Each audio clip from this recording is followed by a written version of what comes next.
Abramos nuestras Biblias, por favor. Segunda de Timoteo, capítulo 3. Ve abriendo tu Biblia ahí, por favor. Segunda de Timoteo, capítulo 3. Estamos estudiando una de las cartas pastorales. Estamos ya en esta sección de estas cartas llamadas pastorales. ¿Por qué? Porque están escritas a personas en particular, no es una iglesia. Y las dos primeras están escritas a este joven llamado Timoteo, este hombre llamado Timoteo, y la tercera a Tito, otro colaborador de Pablo. ¿Y por qué pastorales? Porque son hombres que Pablo dejó encargado en ciertas áreas, encargado de iglesias, ¿no? Más que pastores, pues eran personas que tenían que supervisar. Bueno, un pastor es un supervisor, lo veíamos, pero no tanto pastorear una iglesia en general, sino estar pues supervisando todas las iglesias que estaban en esa región, ¿no? Y por eso se llaman pastorales, ¿no? Tienen muchos consejos acerca de lo que es el ministerio hacia los pastores, pero también nos enseña como iglesia a entender, ¿verdad?, cuál es el ministerio, el trabajo dentro de la iglesia, ¿verdad?, lo que es un pastor, lo que es el diácono, el servidor, ¿no? Y cómo es que pues Dios edifica su iglesia, lo vimos en la primera carta, y esta vez vemos cómo Dios también pues da el poder para continuar, ¿no? Que la iglesia continúe siendo pues ese instrumento que Dios ha usado durante 2000 años. ¿Para qué? Pues para anunciar sus buenas nuevas, ¿verdad? Y es diferente, ¿no?, lo que Pablo está haciendo en esta carta, en el sentido de que las situaciones han cambiado mucho, la situación ha cambiado mucho de acuerdo a la primera carta, ¿no? En la primera carta Pablo simplemente le escribe a Timoteo para animarlo, darle consejos de cuando lo dejó en Éfeso, lo que tenía que hacer, ¿no?, con algunos de los que estaban ahí enseñando, cómo tenía que escoger a los líderes.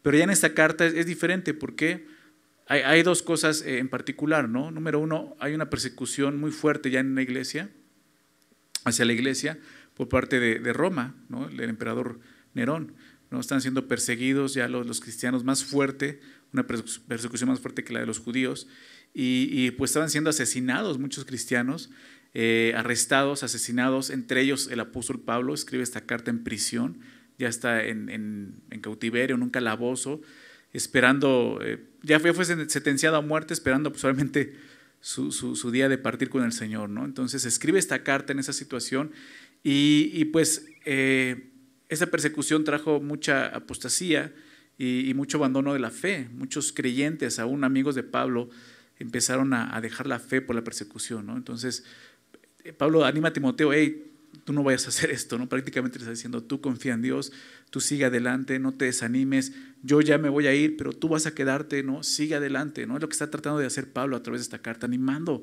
a este joven, ¿no?, a continuar con el llamado que Dios le dio, ¿no?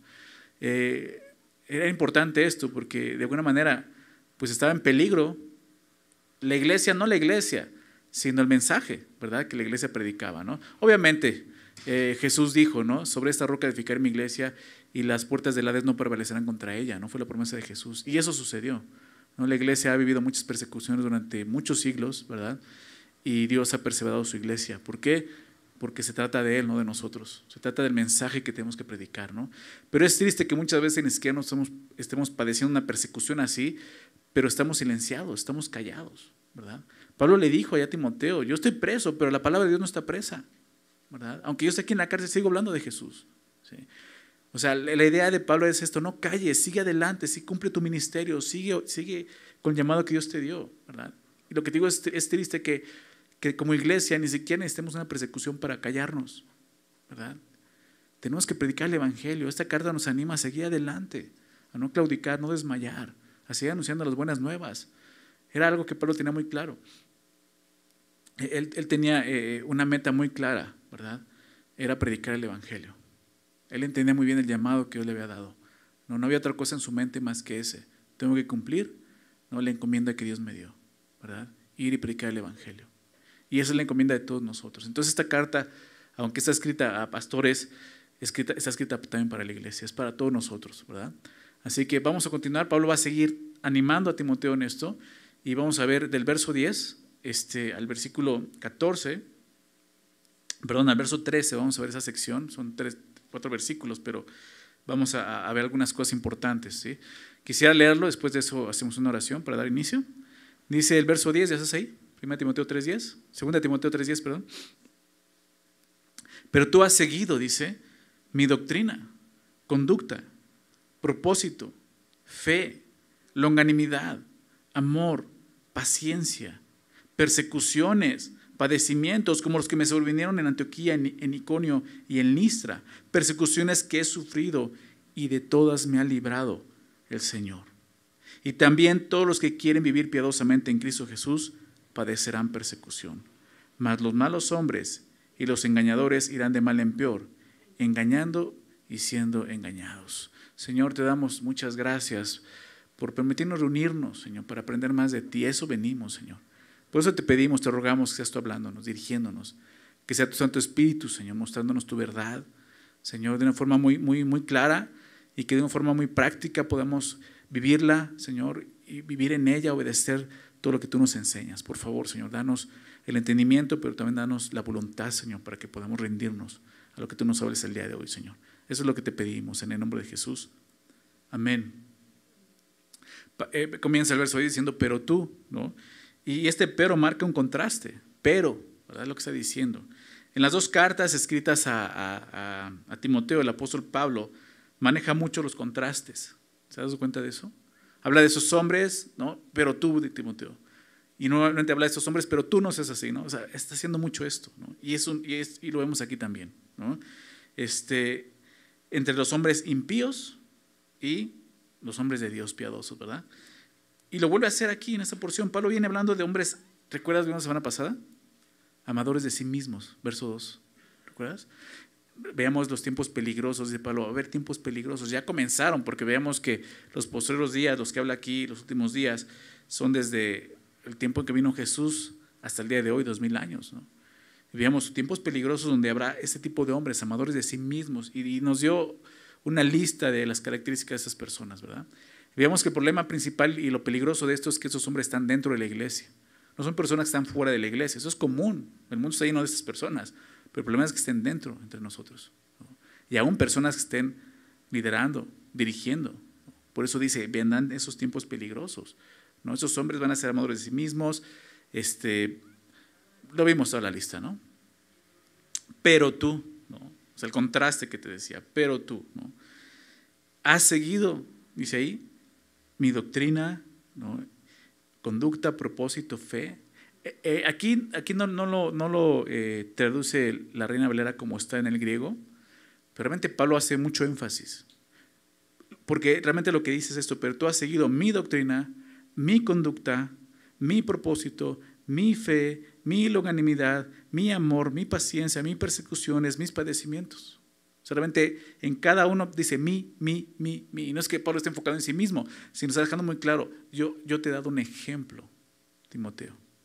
Sí. Es el énfasis de esta sección. Ha seguido esto. Timoteo tuvo, pensemos en eso, tuvo digámoslo así, una excelente formación espiritual. ¿Te das cuenta de eso? ¿Por qué? Porque tenía al apóstol Pablo como ejemplo. O sea, y volvemos, ¿no?, a eso, ahorita lo vamos a ver, tener buenos ejemplos de hombres y mujeres de fe, maduros en la fe.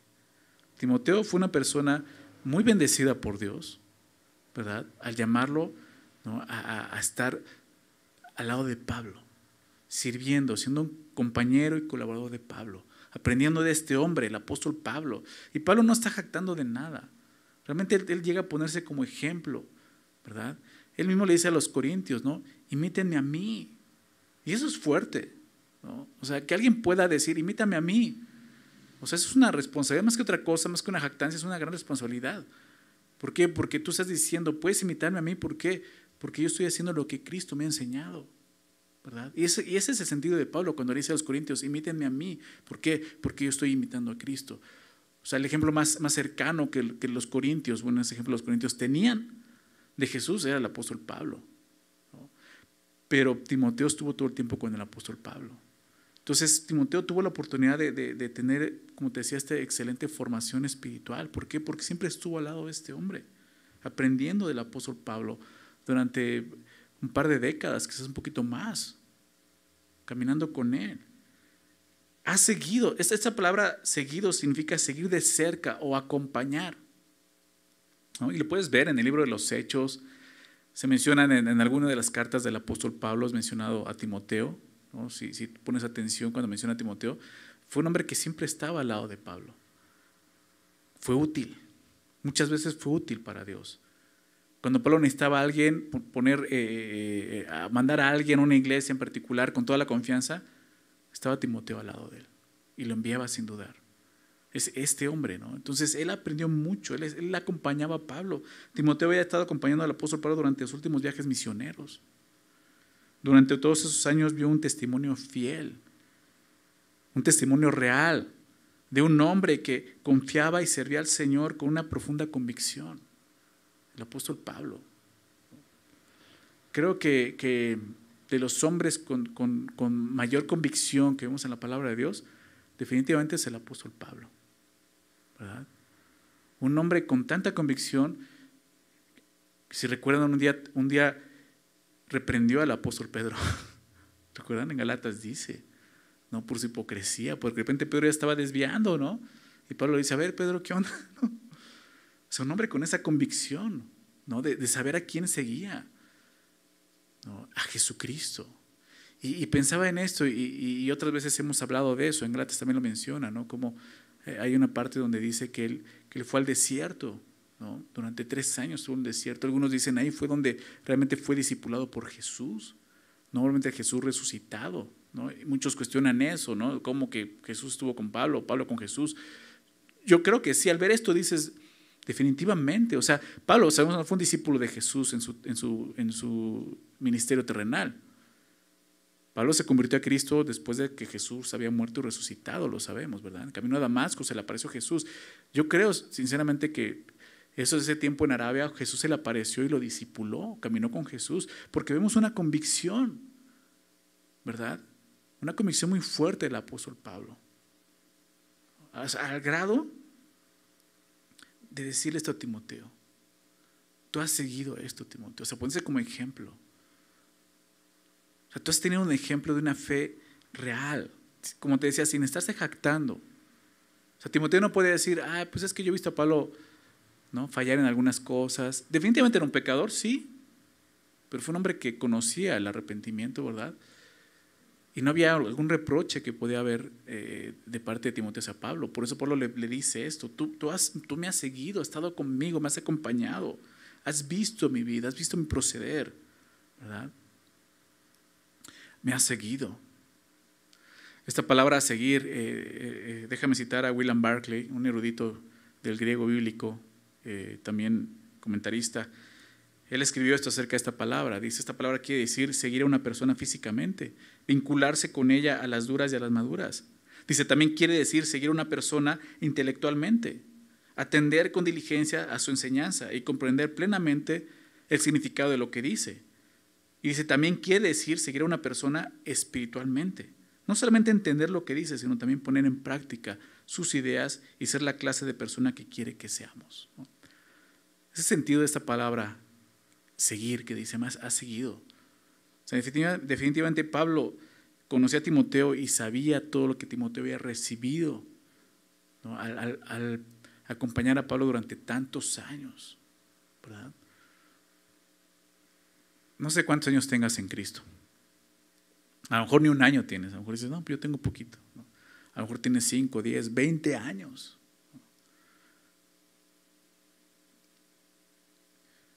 O sea, tenemos que ver esto, ¿no? O sea, cuánto yo he caminado, cuánto he seguido a Cristo. Ha habido personas a que Dios ha puesto a mi lado para ayudarme a madurar como ejemplo de fe. O sea, Pablo estaba haciendo esto con Timoteo, ¿verdad? Quizás tú también tienes ya 20 años en Cristo, pues tú ya no debías estar siguiendo a alguien, tú ya debías de ser ejemplo de alguien, ¿me explico? De los creyentes, como le dijo Pablo a Timoteo, sé ejemplo de los creyentes. Pero aquí Pablo se pone como ejemplo y dice, tú me has seguido en todo esto. Y sí, pero tú, le dice, ¿no? Y la diferencia entre Timoteo y los hombres que acaba de mencionar, del verso 2 al verso 9, fue que Timoteo ha seguido el ejemplo del apóstol Pablo. Tiene un buen ejemplo. Nuevamente, si queremos ser usados por Dios, necesitamos limpiarnos de los usos viles, ¿recuerdas? Capítulo 2, verso 21. Déjame recordar esto. Así que si alguno se limpia de estas cosas, Ser instrumento para honra, santificado, útil al Señor, dispuesto para toda buena obra. ¿Recuerdan? Lo que a veces no nos permite avanzar, crecer, madurar en la fe, ser útiles al Señor, es porque nos seguimos asociando con personas inmaduras en la fe. No estoy hablando de personas nuevas precisamente, personas que pueden tener años pero no crecen. ¿Por qué? Porque están muy acomodadas a este mundo. Y creo que nuevamente nos está diciendo esto. Oh, ten cuidado con las personas con las que te estás asociando dentro de la iglesia, con las que te relacionas dentro de la iglesia. No está mal que tengas comunión con todos, aun con aquellos que son inmaduros, pero no te sientas cómodos con ellos. Busca el ejemplo de hombres y mujeres maduros en la fe. Pablo le está mostrando aquí, tú me has seguido, me has acompañado, Timoteo. Pablo puede usar esto para animar a Timoteo a seguir adelante, ¿se dan cuenta? Puede decirle, se puede, Timoteo. O sea, no es de que, no, es que lo que tú hablas, Pablo, es muy difícil, ni siquiera tú puedes hacerlo. ¿Sí se dan cuenta? O sea, Pablo está diciendo, tú me has visto, Timoteo. Claro que se puede. Vivir para Cristo, ser fiel a Dios, se puede. ¿Qué es lo que debemos de buscar nosotros en una persona madura? ¿Cómo sé que un creyente es maduro? La madurez espiritual se ve en las siguientes cosas que Pablo le dice a Timoteo. Estas cosas me has acompañado y has seguido, ¿verdad? O sea, sigamos estas cosas. Vamos a ver cada una de ellas. Dice, mi doctrina. ¿Se dan cuenta? Mi doctrina. La palabra doctrina habla de enseñanza. ¿Sí? Lo que he enseñado. Timoteo ha seguido la doctrina del apóstol Pablo, lo que vemos aquí.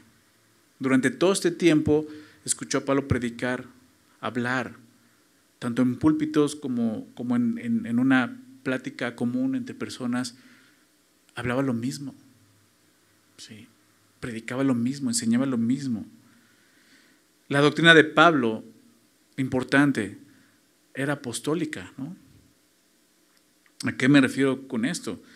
Pues que en verdad era un apóstol de Jesucristo, ¿no? Y la Biblia dice, de acuerdo a la voluntad de Dios. Pablo deja muy claro esto, no fui yo, fue Dios quien me escogió. Por lo tanto, lo que enseño viene de Dios, no es mío, no es mi parecer, no es mi sabiduría.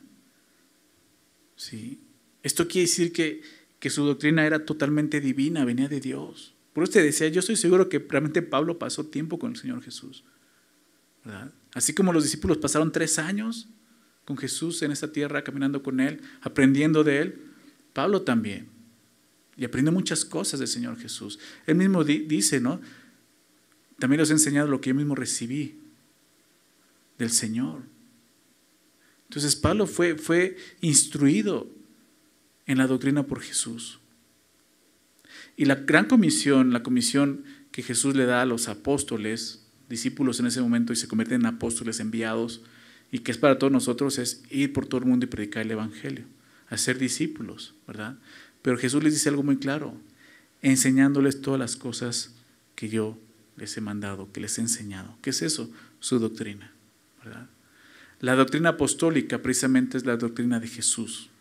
Es como pasar la estafeta. Jesús enseñó, capacitó a esos hombres, ¿verdad? Les enseñó su doctrina, sus enseñanzas, para que ellos fueran por todo el mundo predicando el evangelio y dando esas doctrinas, esas enseñanzas. Pablo recibió esa misma enseñanza y doctrina, ¿se dan cuenta?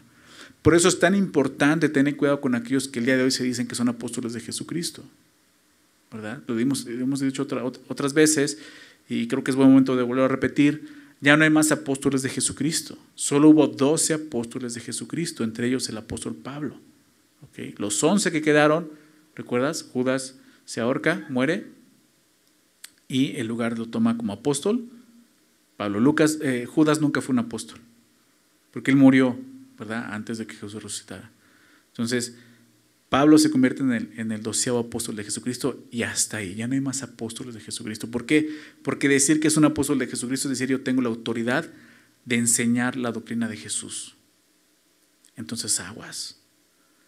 Todos los que el día de hoy se levantan como apóstoles de Jesucristo son estos hombres, amadores de sí mismos, de los que tienes que cuidar, peligrosos. ¿Te das cuenta? ¿Por qué? Porque ellos están diciendo, yo puedo enseñar lo que yo quiera y decir que viene de Dios. Y eso es lo que hacen. Doctrinas de demonios es lo que enseñan. y dicen que es de parte de Dios porque son apóstoles de Jesucristo. Ten cuidado con esos hombres. Son engañadores. Aquí nos está advirtiendo de esto. Tiempos peligrosos. Estamos en esos tiempos. Y ahorita vamos a ver, y eso no va a cambiar, va a seguir. 2000 años, ¿verdad? Y no solo 2000 años, esto ha venido desde Israel. Falsos profetas. Siempre ha habido en el pueblo de Dios. Entonces, no debe extrañarnos esto, ¿ok? Solamente hay 12, porque esos 12 recibieron las enseñanzas de Jesús, directamente, ¿ok? Por eso Pablo dice, tú has seguido mi doctrina, no es cualquier doctrina, es la doctrina que yo recibí del Señor Jesús, Timoteo. ¿Se dan cuenta? Entonces,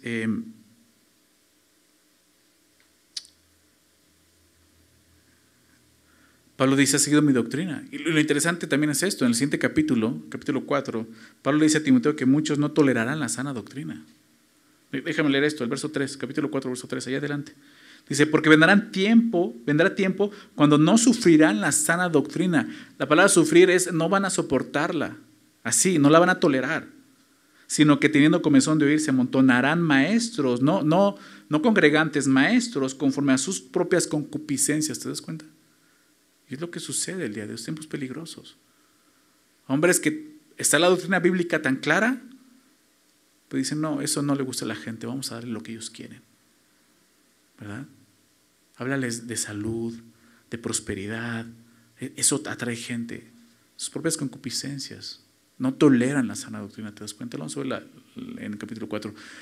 Pero eso es lo triste. Pablo dice, mi doctrina, has seguido mi doctrina. Y todo está en esto. ¿Qué enseñanza estás siguiendo el día de hoy? ¿La doctrina de Cristo o la doctrina de falsos maestros que dicen hablar en nombre de Dios? Entonces, algunos, yo he escuchado esto, quizás también tú, algunos piensan y dicen que la doctrina no es realmente importante, que lo que importa es más el amor, ¿no? La misericordia, la gracia, eso es lo que realmente importa. Y sí, el amor, la gracia, la misericordia son muy importantes, pero si te das cuenta, el amor lo menciona más adelante, ¿verdad? O sea, en orden de prioridad, Pablo dice mi doctrina, ¿verdad? Lo primero que menciona es la doctrina, porque el amor es importante, la gracia es importante, la misericordia es importante, pero sin la doctrina no puedes entender el amor, la misericordia y la gracia de Dios. Así de sencillo. Tú no vas a poder ejercer el amor correctamente, no vas a poder ejercer la gracia correctamente, la misericordia correctamente, si no conoces la doctrina de Dios. ¿Quién es Dios? ¿Se dan cuenta? Un ejemplo muy claro, los Corintios, 1 Corintios. Pablo escribió un capítulo hermoso definiendo lo que es el amor de Cristo. ¿Recuerdas cuál es? Capítulo 13, 1 Corintios 13, y define lo que es el amor. Y dice, de nada sirve que yo tenga todos los dones, humanos y espirituales, si no tengo amor nada soy, es cierto. Pero ¿cuál era el problema? Los corintios se jactaban de ser muy amorosos. Capítulo 5 de 1 Corintios, donde ellos mismos decían, mira, tenemos aquí a un pecador, pero lo amamos y lo tenemos entre nosotros porque le estamos mostrando amor. ¿Verdad? ¿Recuerdan ese hombre que estaba en incesto, teniendo relaciones, viendo en fornicación con su madrastra? Un pecado que dice que aún no se nombra entre los gentiles. O sea, Pablo dice, llega a punto, o sea, es un error que se estén jactando de esto. Mira cuánto amor tenemos. O sea, ¿te das cuenta de donde la doctrina choca?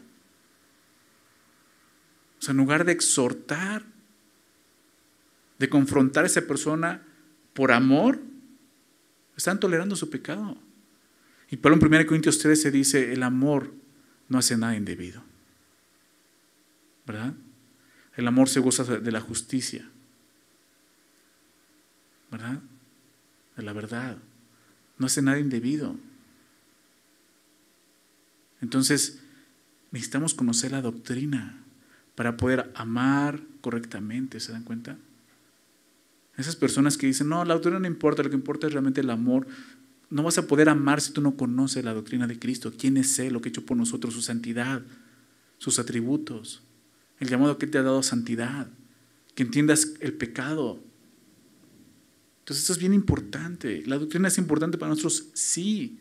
Y no es este rollo de caer en el legalismo y ser totalmente bíblicos y tratar. No, o sea, cuando tú aceptas la doctrina y la vives correctamente, definitivamente el amor va a ser algo que pues como dice la palabra, va a ser un fruto, ¿verdad?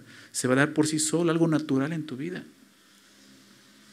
Pero es importante la doctrina que vemos aquí. Entonces Pablo dice, has seguido mi doctrina. Número 2 dice, mi conducta, ¿no? Pablo fue un hombre que practicaba lo que predicaba. Por eso puede decir mi conducta. Porque puede haberse brincado, has seguido mi doctrina, ¿no? Has seguido mi propósito. No, dice mi conducta. O sea, has visto congruencia en mi vida, Timoteo. Qué importante es eso, ¿no crees? Podemos predicar mucho de la Biblia, conocer la doctrina, pero no vivir lo que estamos predicando. Y por eso Pablo dice mi conducta. El resultado de la doctrina debe ser una buena conducta. Eso debe ser el resultado de una buena conducta. ¿Por qué? Porque el objetivo de la sana doctrina es santificación. ¿Estás de acuerdo? El objetivo de la doctrina es primeramente santidad en tu vida. Dios no nos da su doctrina, su consejo, su palabra para que estemos dando bibliazos a todo el mundo. Es para que primeramente tú y yo representemos esa doctrina. ¿Cómo? En nuestra forma de vivir, en nuestra conducta. ¿Se dan cuenta? La idea de esto es que cada uno de nosotros podamos ser un ejemplo a otros de esto. Te dije, o sea, tienes que empezar por ahí. O sea, busca a estas personas maduras en la fe. Pero va más allá de esto, tú sé esa persona madura en la fe. Quizás aquí dices, pues yo no veo a nadie así, ¿no? Pues qué triste, porque tú debías de ser una persona así. Una conducta que muestre eso, una congruencia en tu vida. ¿Por qué digo esto? Porque muchos son los que han estado expuestos a la sana doctrina y su conducta no cambia. No cambia.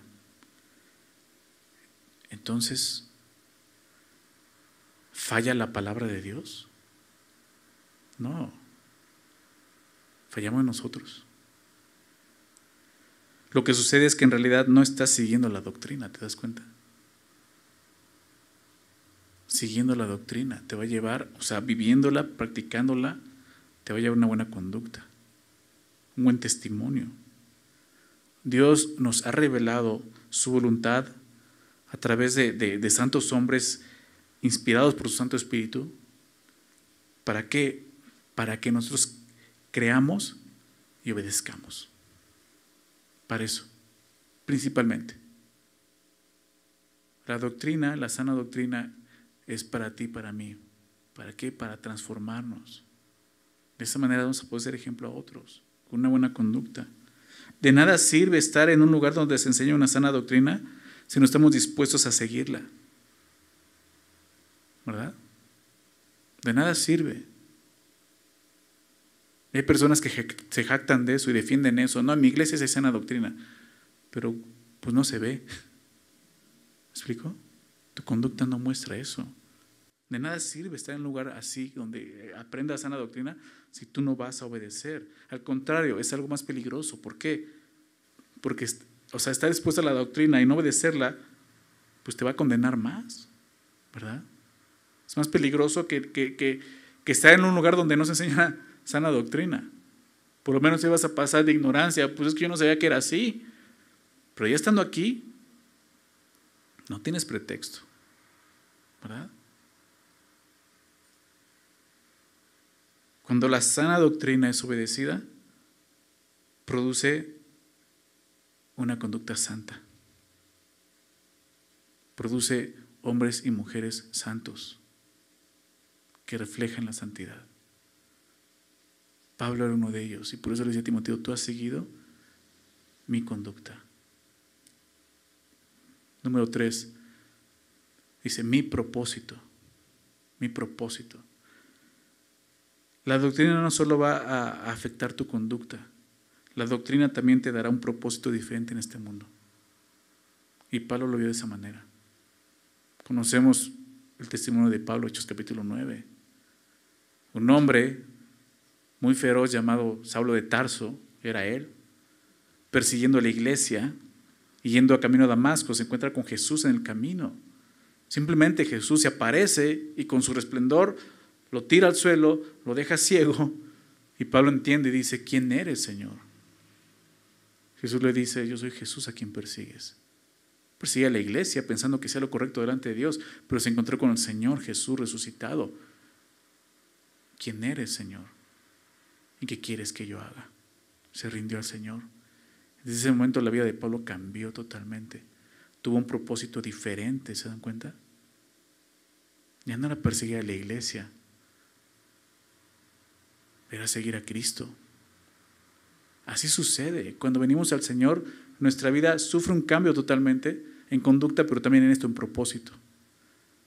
Ya no vivo para mí. Mis planes quedan atrás, quedan a un lado, en segundo plano. Ahora el propósito de mi vida es Cristo, es Dios, ¿verdad? ¿Recuerdan a Pablo en Efesios, en Filipenses? Para mí el vivir es Cristo, el morir es ganancia. Gálatas 2:20, con Cristo estoy juntamente crucificado, ya no vivo yo, ahora vive Cristo en mí. ¿Te das cuenta? Un propósito diferente. ¿Cuál es el propósito en tu vida? De alguna manera sí hay como un proceso en todo esto, ¿no? O sea, la doctrina te lleva a una conducta y te lleva a un propósito.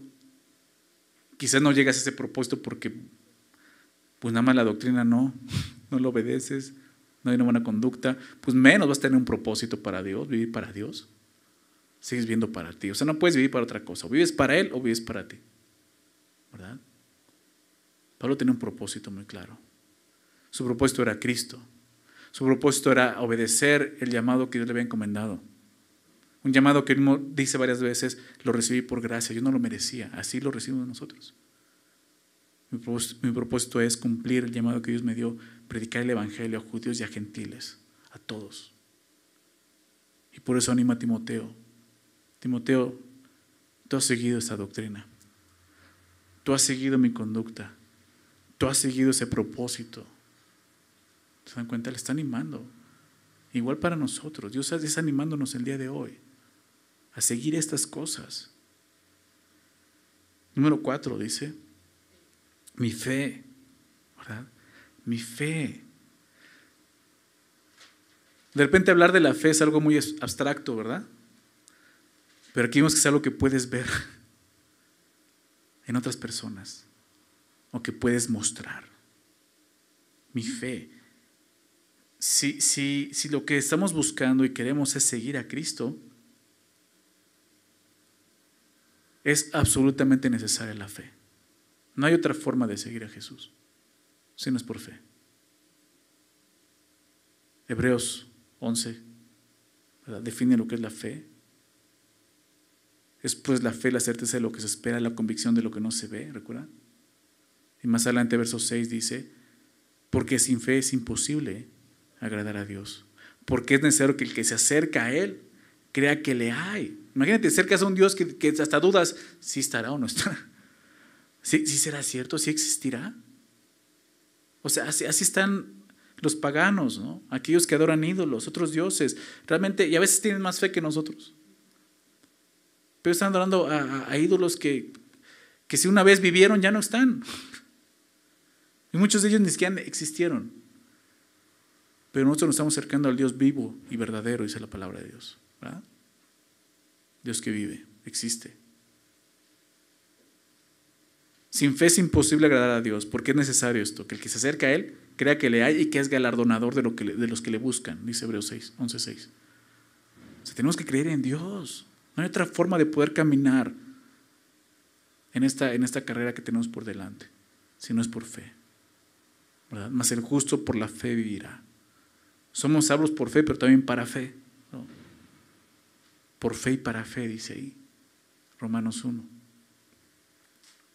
Entonces, sin fe, pues sí, sin fe no sirve la doctrina, así de sencillo. ¿Para qué quieres doctrina si no vas a creerla? Por eso necesitamos fe. Debemos creer lo que Dios dice. Creer tanto en sus promesas como en sus mandamientos. Porque a muchos les encantan las promesas de Dios, ¿verdad? ¿A quién no le encantan las promesas de Dios? Pues a todos. Pero cuando llegan los mandamientos, esos como que los dejamos a un lado. Nos compramos la Biblia de promesas. ¿La tienes? El arco iris, ¿no? Porque no está mal, o sea, diciendo que la tires a la basura o algo así. Pero esas Biblias que todas las promesas de Dios están así con colores, ¿no? La identificas, es una promesa de Dios. Pero ¿por qué no también dibujas ahí, marcas los mandamientos de Dios? ¿Verdad? O sea, ahí es donde Dios obra. O sea, claro, a Dios le encanta que confiemos en Él y en sus promesas. Pero no dejemos a un lado los mandamientos, con lo que busca renovar nuestro entendimiento, transformarnos realmente. Necesitamos fe. ¿Por qué? Porque lo que creemos va a determinar cómo vivimos realmente. ¿Se dan cuenta? Todos nosotros vivimos de acuerdo a lo que creemos. ¿Sí? Un ateo vive así. Él cree que Dios no existe y vive como si Dios no existiera. Esa es su fe. Pero nuestra fe está puesta en lo contrario. Dios existe. Esta es su palabra. Es su consejo. Esto es bueno para mí. ¿Verdad? Y voy a vivir de acuerdo a eso. Por eso Pablo dice, tú has seguido mi fe. O sea, podemos pasar horas hablando de la fe del apóstol Pablo, viendo pasajes en Hechos, en las cartas. Un hombre de mucha fe. Un hombre que su fe fue puesta en prueba muchas veces. Y Timoteo estuvo ahí. O sea, tú y yo lo leemos, pero Timoteo estuvo ahí. Y por eso dice, has seguido mi fe. Siguiente, número 5. Dice longanimidad. Longanimidad. Esta palabra, siempre que la leo me recuerda como a longaniza o algo así. Hasta me acuerdo del Chavo del 8, ¿no? Maestro Longaniza. Perdón. Longanimidad. Una palabra que yo nunca había escuchado hasta que leí la Biblia, ¿no? La verdad, no lo usamos. Pero es muy interesante. Esta palabra se traduce varias veces como paciencia. Pero hay otra palabra que viene más adelante que se traduce como paciencia, que es la que se usa más comúnmente. ¿Cuál es la diferencia? Esta palabra, la longanimidad, implica una paciencia inquebrantable, que tiene la capacidad de soportar el sufrimiento específicamente. Tiene que ver más con el trato con las demás personas. Y tú sabes que a veces es muy difícil tratar con otras personas, ¿verdad? Creyentes y no creyentes. ¿Okay? Y Pablo había mostrado un ejemplo de esto. Por eso le dice, ¿tú has visto esa longanimidad? Es interesante que esta palabra longanimidad, la mayor vez que se usa en la Biblia, habla de Dios. Su longanimidad para con nosotros. Romanos 2, verso 4, Pablo hace una pregunta muy interesante. O dice, ¿o ignoráis esto? Su gracia, ignoráis su amor, su clemencia, su longanimidad, que es lo que nos guía al arrepentimiento. Hablando de Dios, o sea, Dios ha sido, no sé si se diga así, longánimo con nosotros. Ha sido muy paciente, soportándonos,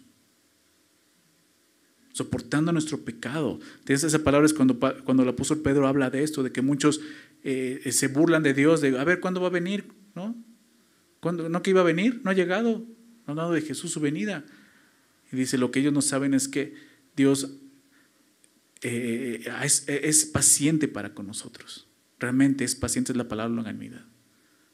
O sea, lo que no ven es la paciencia de Dios soportando nuestro pecado, esperando a que nos arrepintamos. Esa es la palabra que dice aquí. Y Pablo fue eso. No puede decir mi longanimidad. Se refiere a una persona que es persistente, que no se rinde ni se da por vencida fácilmente. Es más que una actitud, es un estilo de vida determinado a seguir adelante sin importar el costo. Siendo una de las características más admirables, yo creo, de de un verdadero cristiano. El soportar a los demás, el pecado de los demás. Pablo dice, ¿me has visto así, Timoteo? Y ahora sí, la siguiente, la sexta, amor. Hasta este momento parece amor. Lo que muchos ponen en primer lugar. Pablo lo puso hasta el lugar 6. ¿Te das cuenta? Amor. El amor es el amor ágape, obviamente. Es el amor que la palabra nos enseña que es un fruto. Gálatas 5:22, el fruto del Espíritu. El resultado de una vida en el Espíritu, de vivir espiritualmente, es el amor. No es una obra como las obras de la carne. Es un fruto, dice ahí. ¿Sí? O sea, es algo que se da naturalmente. Esa es la diferencia, ¿verdad? Nosotros no tenemos que esforzarnos a amar, sino tenemos que esforzarnos a vivir, ¿no? Espiritualmente, como dice el texto. Gálatas 5:22. Entonces, es este amor que lo define ahí, ¿no? Gozo, paz, paciencia, benignidad, bondad, templanza, fe, mansedumbre. Lo describe así, pero es el amor, el fruto del Espíritu. Y es algo natural. El amor llega a ser tan crucial para el cristiano que es la evidencia más clara y significativa de un seguidor de Jesús. Eso fue lo que Jesús le dijo a sus discípulos. Déjenme recordar estos versículos. El apóstol Juan escribe esto en su evangelio. Juan, ¿recuerdas que Juan es llamado como el discípulo amado, verdad? Él entendía muy bien lo que era el amor de Jesús, ¿no? Y él escribió en Juan 13, es el pasaje donde Jesús lava los pies de sus discípulos y les enseña pues esa gran enseñanza, doctrina, ¿no? Lo definió Marcos 10:45, el Hijo del Hombre no vino para ser servido, sino para servir y dar su vida en rescate por muchos. Y Jesús le dije, ahora a ustedes les toca hacer esto, lavarse los pies unos a otros. Y ahí en Juan 13, después de eso, versículo 34 y 35, Juan 13, 34 y 35, dice, un mandamiento nuevo os doy, que os améis unos a otros. Que os améis unos a otros, como yo os he amado, dice Jesús. Los discípulos habían visto el amor de Cristo. Habían experimentado el amor de Cristo en sus vidas. Dice así, como yo les he amado, ustedes ámense. Que también os améis unos a otros. Verso 35, en esto conocerán todos, ¿verdad? Todos, creyentes, no creyentes, todos, ¿verdad? Tíos, primos, suegras, todos. En esto conocerán que son mis discípulos, si tuvierais amor los unos con los otros. ¿Te das cuenta? Por eso decía, es tan crucial esto, el amor. Entonces, no es que esté dejando a un lado el amor, sí es muy importante, pero eso es un fruto, ¿verdad? Un fruto de caminar espiritualmente en las enseñanzas de Jesús. El mismo apóstol Juan escribe en su primera carta, 1 de Juan capítulo 4, un capítulo que nos habla del amor, nos define, no nos define, sino nos muestra la esencia del amor, que es Dios mismo. Y ahí en 1 de Juan 4, verso 8, él dice, el que no ama, no ha conocido a Dios. ¿Se dan cuenta de eso? Dice, porque Dios es amor. Dios es ágape. Es la esencia de Dios. Es ese amor que el mundo no conoce. Estamos hablando de un amor diferente al este mundo, ¿no? El enamoramiento, el romanticismo, nada de ese amor. Todo ese amor nace a cierto punto es egoísta, ¿verdad? Porque estás recibiendo algo. Este amor es todo lo contrario. Y si vas a recibir, probablemente vas a recibir ofensas. Es un amor incondicional, sacrificial, es el amor de Cristo. Y dice esto, el que no ama, no ha conocido a Dios. Y está mostrando. Y quizás tú dices, es que a mí me cuesta mucho trabajo amar a la gente, a mis hermanos, tener esa longanimidad y poder amar, me cuesta mucho trabajo. Pues quizás el punto, aquí lo está diciendo. El origen de tu problema es este, no conoces a Dios. ¿Recuerdas lo que leíamos en Juan 13? Como yo los he amado. Necesitas conocer el amor de Cristo, experimentar el amor de Cristo para poder amar como Cristo. No hay de otra. Eso no es natural en nosotros. Ese tipo de amor no es natural. Necesitas ir a la cruz. Necesitas ver el perdón de Dios. Necesitas ver al Hijo de Dios muriendo por tus pecados, amándote de esa forma, entendiendo su gracia, su misericordia realmente. Y eso va a producir en ti, iba a decir ese sentimiento, pero es más que un sentimiento. Va a producir en ti ese fruto, que es el amor de Cristo. Y vas a poder amar de esa manera. Pablo lo experimentó. Y podía decir a Timoteo, tú has seguido también eso, el fruto de Dios en mi vida, el amor. Siguiente, paciencia. Paciencia, lo que te decía, ¿no? Aquí ya aparece la palabra paciencia, otra palabra en griego, diferente a longanimidad, que es la que más se usa para paciencia. Esta palabra habla de constancia, de perseverancia. Y tiene que ver no con las personas, como vimos con longanimidad, sino más bien con las circunstancias que estamos viviendo. La palabra literalmente en griego significa estar abajo. Es como estar soportando un peso, aguantando un peso. ¿Alguna vez te has sentido así en una circunstancia que dices, ya no aguanto? ¿Ya quiero tirar la toalla? Está hablando de eso, ten paciencia. Aguanta, aguanta. Y obviamente Timoteo vio muchas veces a Pablo en esas situaciones, soportando, aguantando, siendo paciente. O sea, es real. O sea, Pablo no es que fuera un inhumano, fue un humano con debilidades igual que nosotros. Pero fue un hombre que entendió y conoció al Señor Jesús. Al grado que puede decirle, tú me has visto, Timoteo, tú puedes vivir así. Aguanta, sé paciente. Sí, la persecución está fuerte, tremenda. Timoteo, yo ya fui sentenciado a muerte, pero aquí estoy. ¿Se dan cuenta? Paciencia, soporte. No sé qué es lo que Dios te está permitiendo el día de hoy en tu vida. Quizás alguna situación difícil, donde dices, ya no puedo. Pablo muchas veces sintió así. Y ahí es donde Dios te dice, no temas, yo estoy contigo. A Pablo, o sea, en el libro de los Hechos, por lo menos 2 veces Dios le dijo, no temas, yo estoy contigo. Tiempos difíciles de Pablo. Y fue paciente, tienes que recordar eso. Podemos ser pacientes. Podemos aprender eso de hombres maduros en la fe, mujeres con fe. Verso 11, el siguiente, mis persecuciones.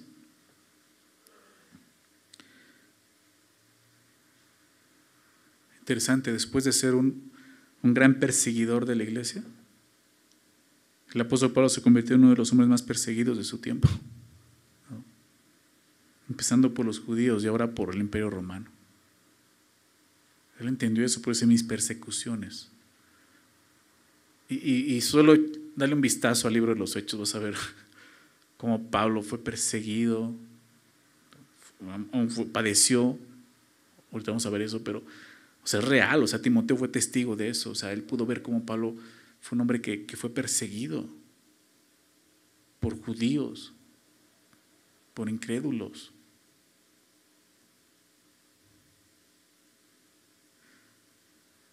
La persecución, podríamos decirlo así, fue algo que siempre acompaña al apóstol Pablo.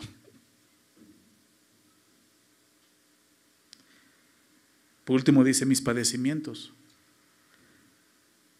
También fue un hombre que padeció mucho por el evangelio. Mucho por el evangelio. Y él entendió que era parte del ministerio esto. Y eso es el ministerio. O sea, le está explicando, Timoteo, esto es lo importante del ministerio. Doctrina, conducta, propósito, fe, longanimidad, amor, paciencia, persecuciones, padecimientos. Esto es el ministerio. Padecer. Desde un principio, Jesús, hablando con Ananías, ¿recuerdas en Hechos 9? Este hombre discípulo que dijo, ve, vas a encontrarte con Saulo, con Pablo, y vas a orar por él para que recupere la vista después de que Jesús lo cegó con su resplandor en el camino de Damasco. Y Ananías dice, no, o sea, ¿quieres que vaya con Pablo? Este hombre es perseguidor. Y dice, tú ve, o sea, yo ya hice una obra en él. Y le dice esto en Hechos 9:15, el Señor le dijo, ve porque instrumento escogido me es este, hablando de Pablo. Instrumento escogido me es este, para llevar mi nombre en presencia de los gentiles y de reyes y de los hijos de Israel. ¿Te das cuenta? Y podemos decir que ese es lo que Dios, el llamado que Dios nos ha dado. Dios nos ha escogido. Y Pablo lo menciona aquí, ser instrumentos útiles, ¿recuerdas? De honra para Dios. Y Jesús dijo, instrumento escogido me es este, o sea, es un instrumento que yo escogí. No fue lo que encontré por ahí. Yo ya le había echado el ojo a Pablo, ¿no? Igual a cada uno de nosotros. Instrumento escogido me es este. ¿Para qué? Para que lleve mi nombre. Y llevar el nombre de Jesús implica esto, persecución y padecimientos. Porque ve lo que dice. Porque yo le mostraré cuánto le es necesario padecer por mi nombre.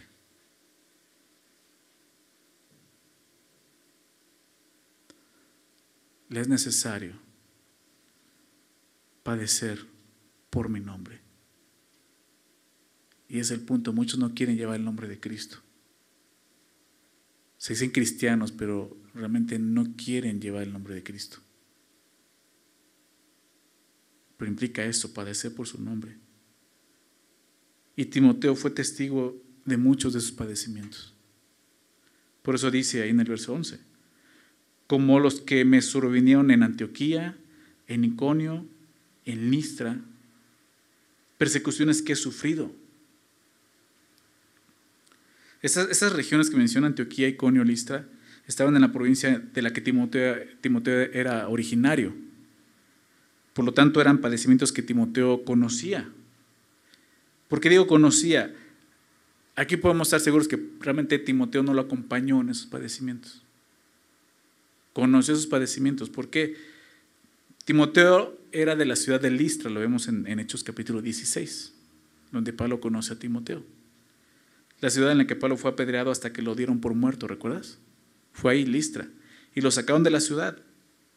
Seguramente Timoteo supo de esto. El libro de los Hechos registra los padecimientos de Pablo. Y estos padecimientos que menciona aquí, en esas ciudades, fueron en Hechos capítulo 13 y Hechos capítulo 14. Pero todo eso sucedió antes de que Pablo conociera a Timoteo, hasta Hechos capítulo 16. Entonces, ¿qué está diciendo? O sea, realmente tú no estuviste ahí, Timoteo, pero tú te enteraste de estas cosas. Seguramente eso fue lo que también en algún punto al inicio fue lo que motivó a Timoteo. Ver a este hombre predicando a Jesús, sufriendo, padeciendo, dándolo por muerto, levantándose y entrando otra vez a la ciudad a seguir predicando. Y fue lo que dijo, o sea, ese hombre tiene algo real. ¿Se dan cuenta? Y por eso le dice, tú has visto esos padecimientos. Entonces, persecuciones que he sufrido, dice, y de todas me ha librado el Señor. Al final del verso 11, ¿no? De todas me ha librado el Señor. O sea, a pesar de todas las persecuciones y padecimientos que Pablo había sufrido, él podía decir, de toda me ha librado el Señor. ¿Qué quiere decir esto? Timoteo sabía esto, ¿no? Que el Señor había librado a Pablo de sus perseguidores. Él había visto el poder de Dios en la liberación y eso obviamente debía de animarlo a seguir adelante en su llamado. Pero aprendemos cosas aquí. O sea, Pablo está animando a Timoteo. O sea, tú has visto cómo Dios me ha librado, Timoteo. No tienes que temer. O sea, Dios te va a librar de las cosas que vayas a experimentar. Pero, ¿qué quiere decir esto? Esto no quiere decir que si seguimos a Jesús nunca vamos a padecer aflicción.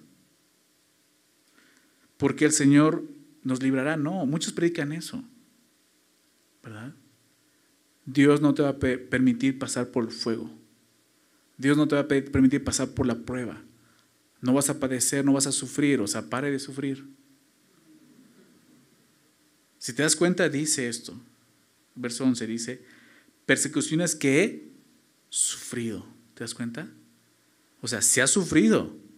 Dios lo ha librado, pero son cosas que se ha experimentado y se ha padecido y se ha sufrido. O sea, el error es decir, Dios te va a librar y no vas a padecer nada ni vas a sufrir. No. Entonces, ¿de qué me va a librar? Pues de muchas cosas, empezando por desmayar, por querer tirar la toalla, por negar la fe.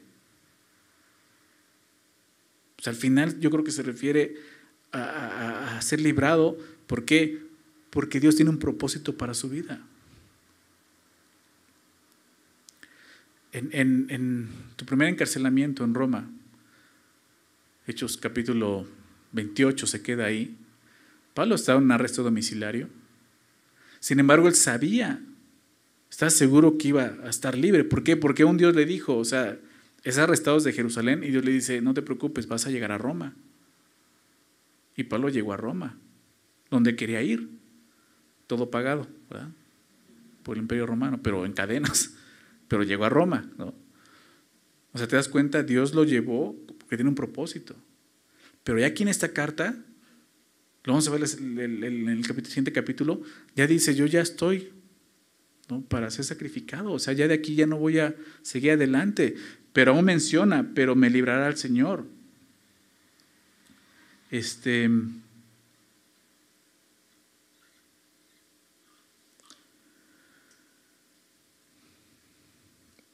Dios me va a librar. ¿De qué forma lo va a librar? Si vas a morir, Pablo, pues vas a pasar la vida eterna. Te va a salvar. O sea, ¿sí me explico? O sea, no pensemos que la liberación de Dios es simplemente que tú no sufras nunca más aquí en esta vida. No, la liberación de Dios es a pesar del sufrimiento. Ese es el sentido de lo que dice aquí.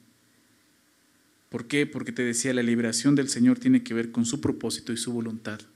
Así fue como lo entendía Pablo y muchos hombres de fe, como por ejemplo David.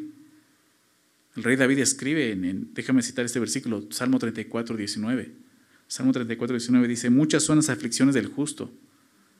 No está diciendo el justo nunca será afligido, dice, muchas son las aflicciones del justo, pero de todas ellas le librará Jehová.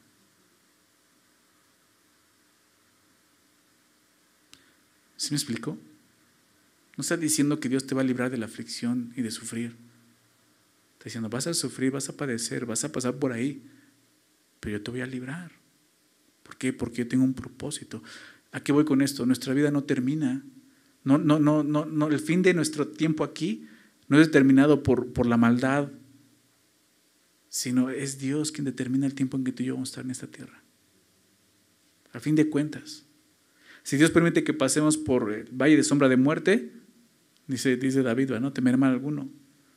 Si Dios permite que pasemos por ahí y Dios nos libra es porque tiene un propósito que tenemos que cumplir aquí, ¿verdad? Pero igual Dios puede pasarnos por ahí y decir, hasta aquí llegaste ya, vámonos. Y vas a encontrar la mayor libertad que es estar con Él, ¿verdad? Entonces confiemos en eso. Y Pablo está diciendo a Timoteo, tú has visto cómo Dios ha sido fiel y me ha librado. Si he padecido, he sufrido, pero aquí estoy. ¿Por qué estoy aquí? Porque tengo un propósito. Porque sigo anunciando a Cristo, sigo predicando el Evangelio. ¿Se dan cuenta? Ese es el propósito de Pablo. Vamos a terminar. Verso 12. Y también todos los que quieren vivir piadosamente en Cristo Jesús padecerán persecución. Y aquí lo deja más claro. O sea, como que lo deja, o sea, espérenme. Si digo que Dios me libra, no estoy diciendo que no vamos a sufrir. Aquí está diciendo, también todos los que quieran vivir piadosamente en Cristo Jesús padecerán persecución. Es muy claro lo que dice este versículo, ¿no? Ni siquiera necesitamos como profundizar en el griego, o sea, es muy claro. La persona que quiera vivir fielmente al Señor debe estar esperando persecución y sufrimiento. Es una promesa. Y hemos hablado de esto. La piedad, ¿recuerdas? Vivir en la piedad, hombres, mujeres piadosos. Pues es una parte, una promesa que Jesús dio. O sea, déjame leer esto rápido en Juan 15, verso 18. Juan 15, 18 dice, si el mundo os aborrece, Jesús hablando a los discípulos, ya estando con ellos, si el mundo os aborrece, sabed esto, que a mí me han aborrecido antes que a ustedes. O sea, están siguiendo el mismo camino que yo lo estoy trazando. Es un discípulo, un seguidor. Si fuera ese del mundo, el mundo amaría lo suyo. O sea, si no quieres sufrir, es porque este mundo te ama. Y si de esa forma te va a apartar del camino de Dios, pues lo va a hacer. ¿Se dan cuenta? Qué error que muchas personas predican ese evangelio. No, tú ven a Jesús y vas a ver cómo tus problemas se van a terminar. De alguna forma sí. ¿Por qué? Porque el problema está en tu corazón. Y Dios quiere acabar con eso, con el pecado. Pero el sentido como se predica, tú ya no vas a sufrir, ya no vas a padecer. No es cierto. Y cuando predicas eso, la gente viene y viene a Jesús, vienen las pruebas y ¿qué hacen? No, esto no sirve, me dijeron que era así, yo mejor me voy. Pero la Biblia habla de eso. Jesús lo está diciendo aquí.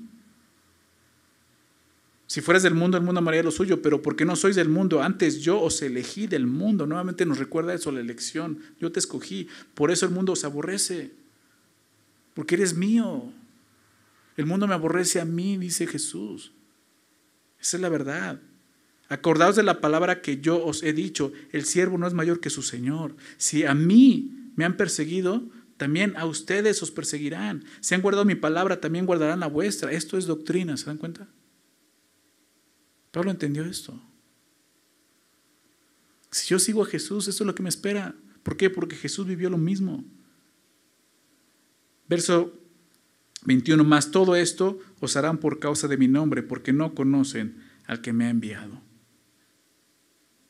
Por causa de Jesús, obviamente. Está hablando de eso, ser perseguidos por causa de Cristo. Entonces, todos los que quieran vivir piadosamente en Cristo Jesús padecerán persecución. Quizá no la persecución que el apóstol Pablo vivió o que Timoteo estaba experimentando. Quizá no vas a vivir persecución hasta la muerte, ¿verdad? Pero de alguna manera sí padecemos. O sea, ¿por qué? Porque el mundo aborrece. Mucha gente no tiene problema cuando empiezas a hablar de Dios, ¿no? Cuando quieres verte espiritual, pero cuando empiezas a hablar de Jesús o de Cristo, ¿qué sucede? Se dan la media vuelta, te tiran de loco. Es porque el mundo aborrece a Cristo. ¿Se dan cuenta? El mensaje del Evangelio lo aborrece. ¿Por qué? Porque el mensaje del Evangelio te lleva a eso, a confrontarte, a ser confrontado con tu pecado, mostrarte la maldad que hay en tu corazón, del cual necesitas arrepentirte. Ese es el Evangelio. Y es la verdad. Todos los que quieran vivir piadosamente en Cristo Jesús padecerán persecución. ¿Cuántos quieren vivir piadosamente en Cristo Jesús? Eso es lo que nos espera, ¿verdad? Lo que dice aquí. Verso 13. Vemos el contraste. Mas los malos hombres y los engañadores irán de mal en peor, engañando y siendo engañados. Mas los malos hombres y los engañadores. La palabra engañadores significa magos, o según el contexto, charlatanes. ¿Te das cuenta? No soy yo el que les pone esos nombres. Es la palabra, son charlatanes, esos falsos maestros, falsos pastores, que predican un evangelio que no es el evangelio de Jesucristo. Que ellos mismos se nombran apóstoles de Jesucristo, son charlatanes, dice la palabra de Dios. Son engañadores, malos hombres, dice el texto. Se refiere a ellos, malos hombres y los engañadores. Charlatanes que siguen haciendo de las suyas el día de hoy. Falsos maestros quienes enseñan con engaños para persuadir a los hombres y a las mujeres. Ya los describió. La semana pasada lo vimos. Esos que se meten a las casas, ¿recuerdas? Persuaden a los débiles en la fe. Esos son. Dice, son engañadores. Dice, irán de mal en peor. ¿A qué se refiere esto? No es que les va a ir mal a ellos, no, es todo lo contrario. No es que no van a tener éxito, van a tener éxito en su engaño. ¿Sí? O sea, no van a ir de mal en peor, obviamente en su condenación por lo que hacen, pero lo que está diciendo es que las cosas no van a mejorar, Timoteo. Las cosas no van a, o sea, esto no se va a acabar, lo que está diciendo. Y el día de hoy lo estamos viendo. Después de 2000 años, este tipo de hombres están presentes en la iglesia. La razón por la cual la persecución continúa es por esto. Estos malos hombres y engañadores no desistirán, sino aumentará su maldad. Irán de mal en peor, ¿verdad? Engañando y siendo engañados. Engañando, pero también siendo engañados. Algunos de esos hombres son engañados creyendo que lo que hacen es correcto. ¿Por qué? Porque se aprendieron de otros engañadores. ¿Se dan cuenta? Pero Timoteo no aprendió así de Pablo. Por eso le dice, tú has seguido mi ejemplo. Busca un ejemplo de hombres maduros. No te conformes con personas así, que siguen viviendo como en el mundo. Pueden hablarte mucho de Dios, de la doctrina y conocer, pero no viven eso, su conducta no es esa, su fe no es sincera. No tienen paciencia, longanimidad, no hay amor en ellos, un amor real. Dice Pablo, el amor se hace sin fingimiento, o sea, el amor puede llegarse a ser fingido, pero el amor de Cristo no.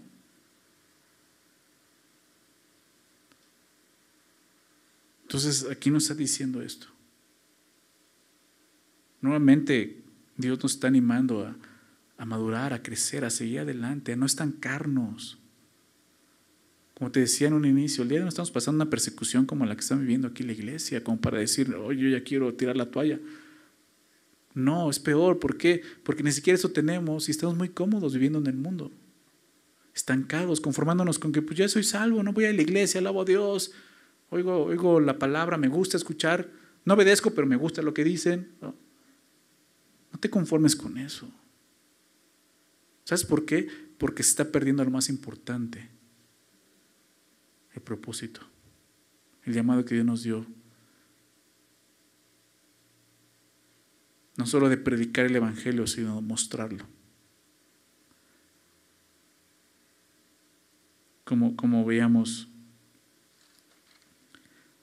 que la piedad hablando de la piedad es eficaz, ¿recuerdas? Verso 5, que tendrán apariencia de piedad, pero negarán la eficacia de ella. No seamos esos. Mostremos que realmente seguir a Cristo es algo eficaz. No solo vale la pena, funciona. Es real, Dios trae salvación. Una salvación no solo futura, presente. Dios nos sigue salvando de nosotros mismos cada día, viviendo para Él, siguiendo estas cosas. ¿Ok? Vamos a terminar con una oración, ¿les parece? Vamos a dar gracias a Dios. Padre bendito, te damos gracias por tu palabra. Nuevamente, gracias por ser bueno. Mostrarnos, Señor, la verdad que está escrita, Señor. No tenemos que darle tantas vueltas. Tenemos que ser solamente sinceros y dejar que tu palabra nos confronte, Señor. Ayúdanos, Señor, a seguir estas cosas. Tu doctrina, la conducta, Señor, de hombres maduros, mujeres maduras en la fe. La fe de muchos, la longanimidad, el amor, la paciencia. Aún las pruebas, la persecución, los padecimientos. Porque veamos eso, Señor. Si realmente queremos vivir piadosamente delante de ti, es seguro que vamos a experimentar esto, Señor. No tenemos que vivir acomodados a este mundo. Así vivíamos antes. Tú nos has sacado de este mundo. Nos has apartado en santidad para ti. Ayúdanos a seguir adelante, Señor.